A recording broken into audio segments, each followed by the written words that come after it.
제10장 미래를 위해 집을 지어라. 당신의 집은 금융위기에 안전한가? 아기돼지 삼형제와 늑대 이야기를 알고 있을 것이다.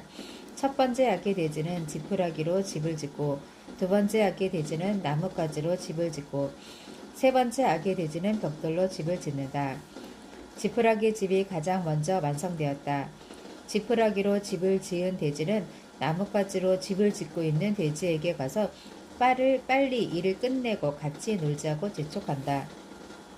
나뭇가지 집이 완성되자 두 돼지는 신나게 뛰어놀면서 아직도 힘들게 벽돌로 집을 짓고 있는 세 번째 돼지를 놀렸다. 드디어 벽돌집도 완성되었고 세 돼지는 모두 행복하게 살았다. 어느 날 커다란 늑대가 이 먹음직스러운 아기 돼지들이 살고 있는 곳을 발견한다. 늑대가 다가오는 것을 본 아기 돼지들은 각자 자신의 집으로 도망친다. 늑대는 가장 먼저 지푸라기 집 앞에서 아기 돼지에게 밖으로 나오라고 유혹한다. 돼지가 안 나오고 버티자 늑대는 훅 바람을 불어 집을 날려버렸다. 아기 돼지는 재빨리 나뭇가지로 지은 집으로 달아났다. 늑대는 나뭇가지 집 앞에 가서 돼지들에게 나오라고 으름장을 놓았으나 돼지들은 나오지 않았다. 늑대가 깊게 숨을 들이쉬어 힘껏 바람을 불자 나뭇가지 집도 날아가 버렸다. 두 아기 돼지는 벽돌집으로 도망쳤다. 늑대는 세 마리 아기 돼지를 한꺼번에 잡아먹을 생각에 군침을 흘리며 벽돌집으로 가서 나오라고 소리쳤다. 이번에도 돼지들은 꼼짝도 하지 않았다. 늑대는 있는 힘을 다해 숨을 들이쉬어 바람을 불었다. 하지만 벽돌집은 끄떡도 하지 않았다. 늑대는 있는 힘껏 여러 차례 깊이 숨을 들이쉬어 바람을 불었으나 벽돌집은 꼼짝도 하지 않았다. 늑대는 결국 지쳐서 마을을 떠났고 새 아기 돼지는 목숨을 건졌다. 원래 동화에서 첫 번째와 두 번째 아기 돼지는 자신의 잘못을 뉘우치고 자신들도 벽돌집을 지었다. 그리고 오래오래 행복하게 살았다. 하지만 아기 돼지 삼형제는 현실과 다른 동화일 뿐이다. 실제 현실에서 지푸라기나 나뭇가지로 집을 짓고 살다가 집이 날아가 버린 사람들은 어떻게 하고 있을까? 정부의 도움을 요청한다. 그리고는 또다시 지푸라기와 나뭇가지로 집을 짓는다. 자신의 잘못을 깨닫지 못하고 배우지 못한 것이다. 늑대는 여전히 어둠 속에 숨어서 우리를 노리고 있다. 2007년 늑대가 숲에서 나왔다. 서브프라임 사태가 들이닥친 것이다. 늑대가 깊이 숨을 들이쉬어 훅 바람을 불자 지푸라기로 만든 집과 나뭇가지로 만든 집들이 순식간에 날아가 버렸다. ARG, 리먼 브라더스, 메릴 린치, 시티은행, 뱅크 오브 아메리카, GM, 크라이슬러와 같은 거대 은행들과 기업들이 풀썩 주저앉았다. 벽돌로 만든 집이라고 생각했던 거대 기업들이 알고 보니 지푸라기와 나뭇가지로 얼기설기 만든 집이었다는 사실에 세상은 충격과 혼란에 휩싸였다. 거인들의 집이 무너지자 그들을 믿고 일을 하던 작은 기업들과 개인들 역시 바람에 날아갔다. 지금 전 세계의 기업들이 문을 닫고 있고 실업자들이 쏟아져 나오고 있다. 집값이 떨어지고 은행 금고도 고갈되었다. 아이슬란드는 국가 전체가 파산하였고 미국, 특히 캘리포니아 같은 주들은 파산의 낭떠러지 끝에서 떨고 있다. 가로 열고 캘리포니아는 세계에서 8번째로 큰 경제구역이다. 가로 닫고 아기 돼지들은 뒤늦게라도 벽돌로 다시 집을 지었지만 우리는 연방준비제도, 월스트리트, 정부 지도자들이 문제를 해결해 줄 것이라고 기대하며 아직도 정신을 못 차리고 있다. 사람들이 묻는다. 지도자들은 지금의 난국을 어떻게 해결해 줄까? 하지만 나는 다른 질문을 해야 한다고 생각한다. 나는 무엇을 할 것인가? 더 구체적으로 이렇게 물어야 할 것이다. 나는 어떻게 해야 벽돌집을 지을 수 있을까? 경제적인 균형을 잡기 위한 8가지 요소. 벽돌집을 짓는 일은 나 자신을 재구축하고 교육하는 것에서 시작한다. 돈의 4번째 규칙을 기억하라. 힘든 시기를 대비하라. 그러면 좋은 시절만 누릴 것이다. 1984년 나는 아내와 함께 앞으로 경제 상황이 어떻게 될 것인지, 어떻게 준비해야 하는지 깊이 고민했다. 우리는 두려움에 떨며 움츠리기보다는 손을 잡고 고단한 삶의 여행을 함께 시작했다. 둘이 힘을 모아 튼튼한 벽돌집을 지었다. 처음 여행을 시작할 때 우리는 빚밖에 없었다. 사업 실패로 인해 76만 달러를 손해봤는데 그 중에서 40만 달러가 여전히 빚으로 남아 있었다. 돈도 직장도 집도 차도 없었다. 우리가 가진 것이라고는 수트케이스 몇 개에 든 옷가지들, 그리고 사랑, 미래에 대한 꿈이 전부였다. 1986년 우리 부부는 드디어 샴페인을 터뜨렸다. 빚에서 해방된 것이다. 불과 2년 만에 나쁜 빚 40만 달러를 갚아버렸다. 이후 우리는 줄곧 경제적인 자유를 누리고 있다. 우리는 함께 벽돌집을 지었다. 힘든 시기를 함께 준비했고 그 이후 좋은 시절만을 누려왔다. 최악의 금융위기가 찾아왔을 때도 그랬다. 물론 우리가 좌절, 고통, 실패, 손실을 한 번도 겪지 않았다는 얘기가 아니다. 수많은 경험을 하며 쓰디쓴 교훈을 배웠다. 하지만 그 모든 것은 튼튼한 벽돌집을 짓기 위한 과정일 뿐이었다. 다음 그림은 벽돌집을 짓기 위한 계획이다. 이것을 BI 삼각형이라고 부른다. 그림은 책을 참고하시면 되겠습니다.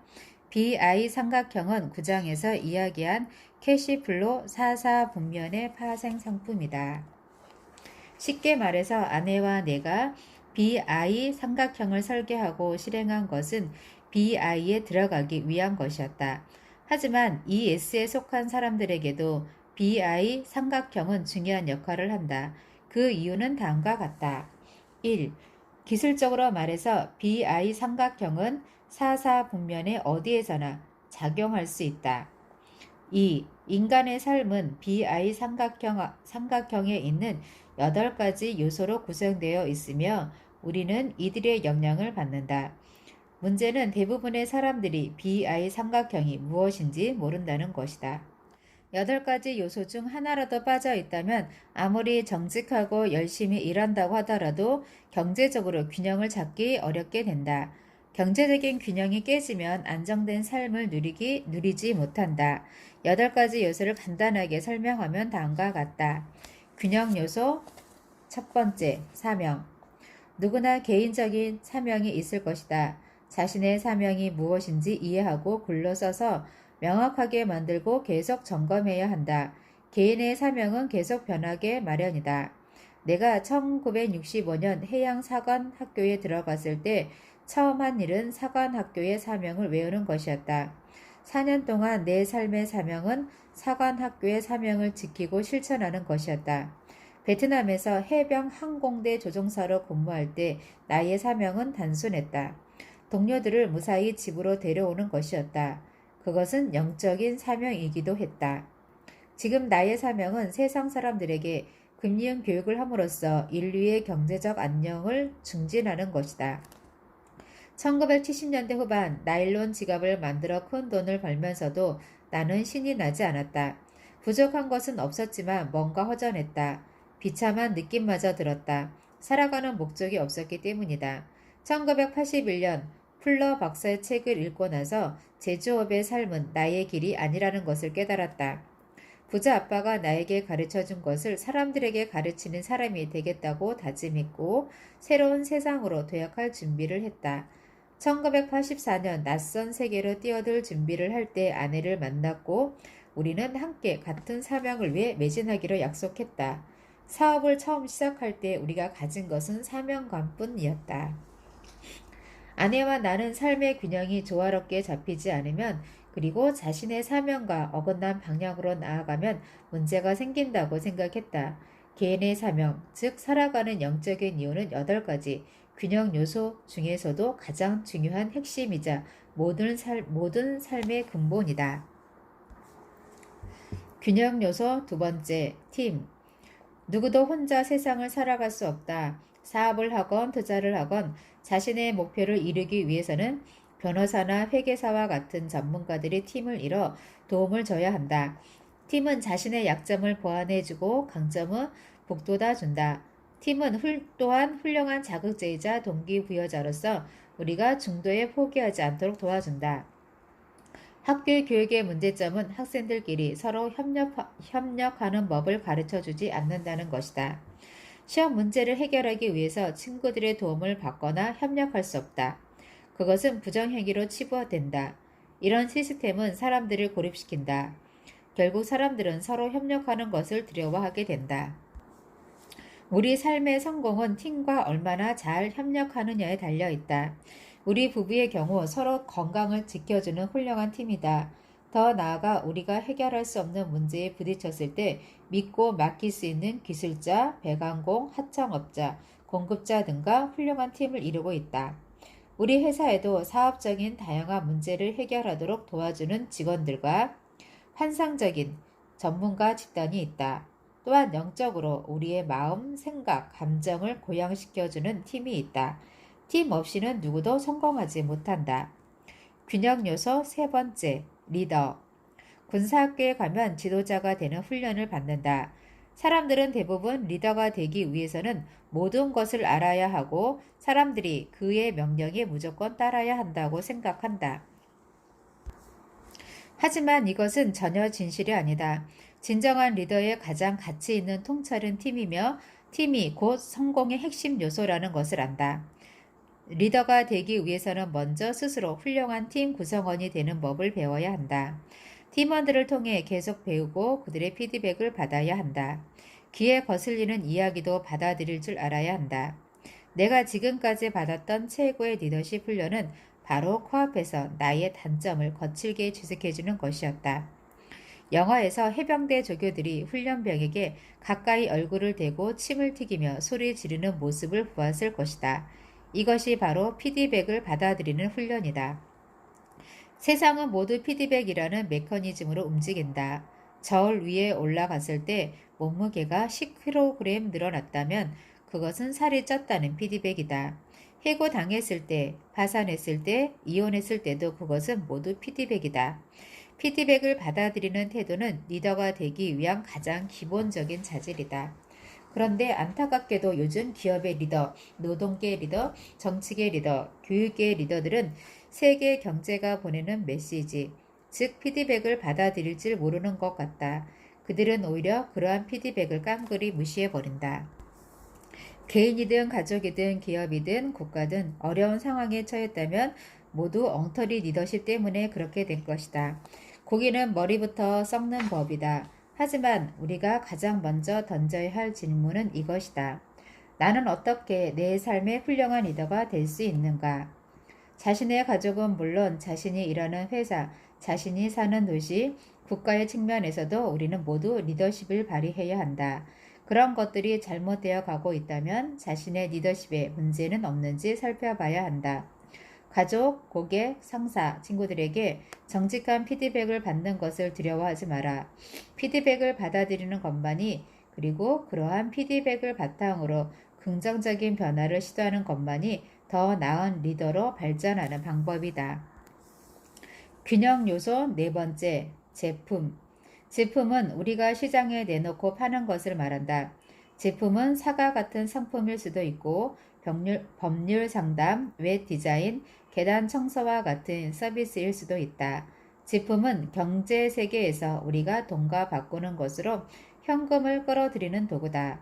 개인이든 회사든 그가 가진 제품이 나쁘면 질이 떨어지면 느리거나 시대에 뒤처지면 경제적으로 곤란을 겪게 된다. 음식이 늦게 나오고 맛도 없고 값도 비싼 식단 주인의 수입은 떨어질 것이 분명하다. 그리고 볼품없고 비싼 제품은 자신은 물론 가족, 기업, 정부를 고통 속에 빠뜨린다. 경제적으로 어려움을 겪는 사람을 만났을 때 내가 가장 먼저 보는 것은 그가 만들어내는 제품이다. 자신의 제품을 개선하거나 업데이트하기 위해 노력하지 않는다면 그 사람의 경제적 어려움은 오래 지속될 것이다. 또한 그 사람의 사명과 그 사람이 만드는 제품이 일치하지 않는 경우에도 경제적 상황은 나아지지 않는다. 예컨대 나는 나일론 지갑을 만들어 처음에는 큰 돈을 벌었으나 결국에는 곤란에 처하고 말았다. 내가 만드는 제품에 영적으로 공감하지 못했기 때문이다. 나의 진짜 사명은 금융교육자였지 제조업자가 아니었다. 내가 만든 채 게임 사업이 지금까지 순조로웠던 것은 그것들이 나의 영혼과 사명의 파생 상품이기 때문이다. 균형 요소 5번째, 법률. 우리는 좋든 싫든 규칙에 따라 세상을 살아가야 한다. 규칙을 이해하고 그러한 규칙과 조화를 이루며 막힘없이 일을 풀어나갈 때 우리는 성공을 훨씬 앞당길 수 있다. 그렇기 때문에 훌륭한 변호사를 자신의 팀으로 만들라고 말하는 것이다. 규칙이 없으면 문명은 무너진다. 예컨대 미국인이 영국의 교통법규를 따른다면 중앙선을 침범하여 역주행을 하다가 결국 병원 신세를 지거나 철창에 갇히는 신세가 될 것이다. 규칙을 따르지 않는 사람은 고달픈 삶을 살게 된다. 먹고 마시고 운동을 하지 않고 담배까지 피운다면 몸의 규칙을 위반하는 것이다. 결국 건강에 이상이 올 것이다. 상점을 털면 그 사람은 감옥에 끌려가게 될 것이다. 배우자 몰래 바람을 피우면 가정이 파탄날 것이다. 돈도 마찬가지다. 규칙을 깨는 것은 개인은 물론 가족, 기업, 국가에게 좋지 않은 결과를 가져온다. 균형 요소 6번째, 시스템. 사업과 인생에서 성공하려면 효율적인 시스템의 중요성을 이해해야 한다. 우리 몸도 수많은 시스템이 조화롭게 작동함으로써 움직인다. 예를 들어 우리 몸에는 호흡기관, 골격기관, 소화기관, 순환기관 등 여러 시스템이 작동한다. 이 중 하나라도 조화가 깨지면 우리 몸 전체에 이상이 생긴다. 기업에서도 회계 시스템, 법률 시스템, 소통 시스템이 작동한다. 정부에서도 사법 시스템, 복지 시스템, 세금 시스템, 교육 시스템, 고속도로 운영 시스템 등 수많은 시스템이 제대로 돌아가도록 관리해야 한다. 지금 많은 가정의 경제 시스템이 제대로 작동하지 않고 있다. 아무리 돈을 많이 번다고 해도, 아무리 열심히 일을 한다고 해도 시스템이 망가졌을 때는 공경에서 헤어나기 어렵다. 균형 요소 7번째, 커뮤니케이션, 소통. 조직이 어려움을 겪는 가장 큰 이유 중 하나는 소통이 안 되기 때문이다. 베트남 전쟁에서 나는 커뮤니케이션의 실패가 어떤 비극과 재앙을 불러오는지 수없이 목격했다. 잘못된 의사 전달로 인해 아군에게 폭탄을 투하하고 대포를 쏘아댔다. 소통은 조직뿐만 아니라 개인이나 가족 차원에서도 중요하다. 이 책에서 내가 하는 이야기도 대부분 소통에 관한 것이다. 돈의 언어를 배우고 그 말을 사용하는 법을 배우는 것이기 때문이다. 많은 사람들에게 돈의 언어는 외국어일 뿐이다. 돈의 언어를 배워 돈과 소통하는 능력을 키워야 한다. 균형 요소 8번째, 현금 흐름. 현금 흐름은 자신의 능력을 보여주는 핵심 정보다. 은행에 대출을 의뢰하면 은행은 당신의 금융 IQ를 평가한다. 금융 IQ를 보여주는 성적표는 바로 신용실적이다. 서브프라임 사태는 세계에서 가장 큰 은행들이 돈 없는 가난한 사람들, 기업들, 나라들에게 마구 외상을 퍼주었기 때문이다. 현금 흐름을 통제하는 법을 배워라. 이것은 돈의 3번째 규칙이다. 현금 흐름을 통제해야만 나머지 7가지 요소를 통제할 수 있기 때문에 이 규칙은 매우 중요하다. 현금 흐름을 통제할 수 있다면 돈을 조금밖에 벌지 못한다고 하더라도 자유로운 삶을 살 수 있다. 내가 캐시플로 게임을 만든 것도 바로 현금 흐름을 통제하는 법을 사람들에게 가르치기 위해서다. BI 삼각형의 8가지 요소를 돌아보고 각자 자신이 어떤 측면에서 강하고 어떤 측면에서 약한지 생각해보라. 다음과 같이 질문해보라. 나에게 법률 조언을 해줄 수 있는 팀은 있는가? 세금과 회계 간에 조언해주는 사람은 누구인가? 돈과 관련된 결정을 내려야 할 때, 투자를 해야 할 때 나는 누구에게 물어볼 수 있는가? 8가지 균형 요소로 이루어진 BI 삼각형의 프리즘을 통해서 자신의 인생과 사업을 바라보는 것은 BI에 속한 사람들, 즉 부자들의 눈으로 자신의 삶과 세상을 바라보는 것이다.